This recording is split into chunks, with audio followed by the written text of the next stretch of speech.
My name is Federico Duarte. I'm the head chef of Institut Paul Bocuse in Shanghai, and we are here today at the house of Gaggenau to prepare a very simple recipe, yet very traditional of the French gastronomy, which is the Tarte Tatin.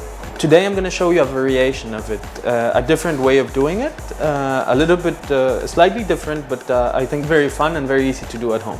What we're going to need is our main ingredients is the apples. I'd recommend using two varieties of apples. First, using the red apples because they're sweeter, they cook better.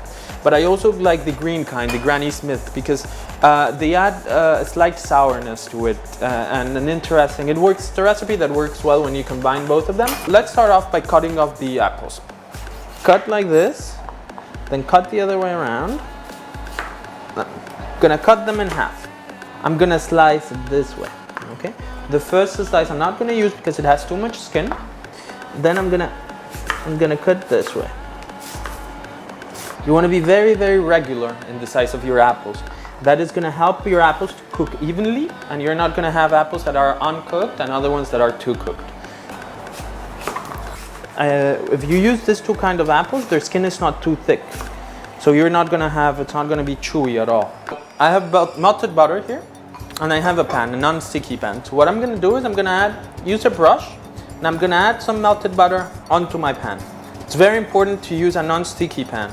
So we're gonna cook this in the oven, and if you use a traditional pan, your apples are gonna stick and you're gonna have a hard time taking the tarte tatin off from your pan. Once the entire surface of the pan is covered, we're gonna take some sugar and we're gonna sprinkle it under there. Using this sugar is gonna allow us to have a nice color outside of the apples. This is what's gonna create this malt caramel kind of texture, very shiny on the outside. We're gonna start by the red apples. Gonna dispose them. The first layer is very important since it's the first layer that we're gonna see. So it's very important to put them evenly. Remember always putting the skin towards the outside so that we have a regular and even tarte tatin. I'm gonna add some butter on top, just as in the beginning. Once we've done the sugar, we can squeeze a lemon on top.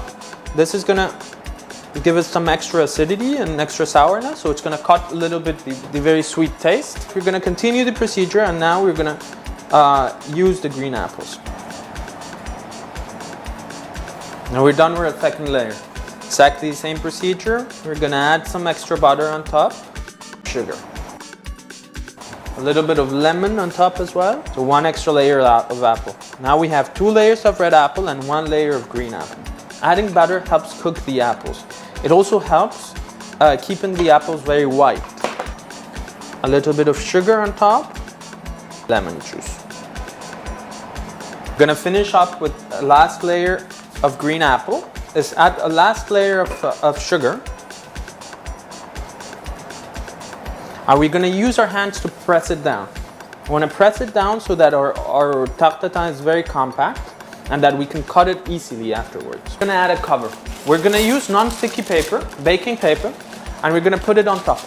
You have to fold it in half, fold it again, and then you're going to fold it this way. It's going to look like a small cone. We're going to measure half the way of the size of your pan. You're going to use your scissors and you're going to cut the tip. Here you have a nice round cover. Put a lid. If you can find a lid that's slightly smaller than your pan, it's better. It's going to help press the apples and it's going to make our dessert very compact. And then we're going to put our pan into the oven, 160 degrees, and we're going to forget it in there for 45 minutes to 1 hour. For the dough, the ingredients are flour, egg, butter, and sugar. We will start by adding the flour into our mixer with the butter. We'll make it turn.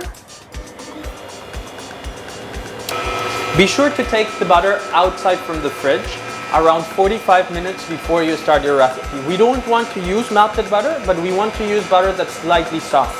If your butter is completely cold, it's going to have a hard time mixing with your flour. Afterwards, we're going to add the sugar inside. Lastly, we're going to add the eggs.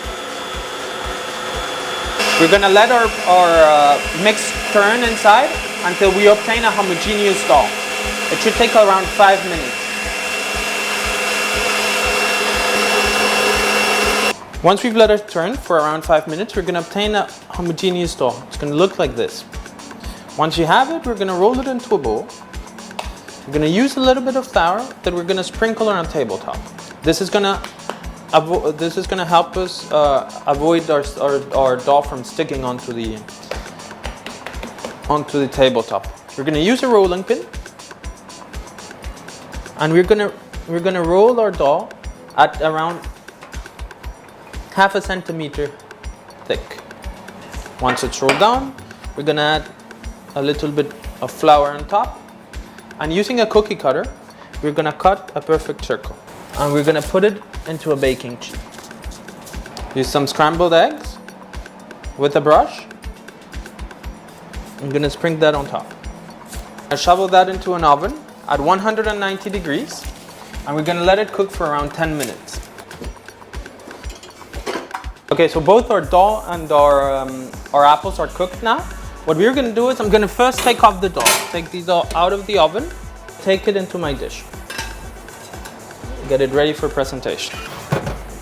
They've been cooking for 45 minutes now. So you've seen the volume has reduced basically to half. You have a nice apple taste, apple scent. So now what we're going to do is a little bit technique. So watch it carefully. On top of your pan.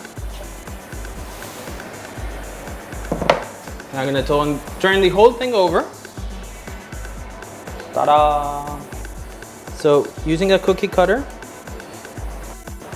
I use my spatula. I'm going to place it exactly over my circle of dough. I would recommend serving this with a little bit of vanilla ice cream. Use some apples for decoration. Then maybe some mint tips as well. Then you're ready to go. Bon appétit!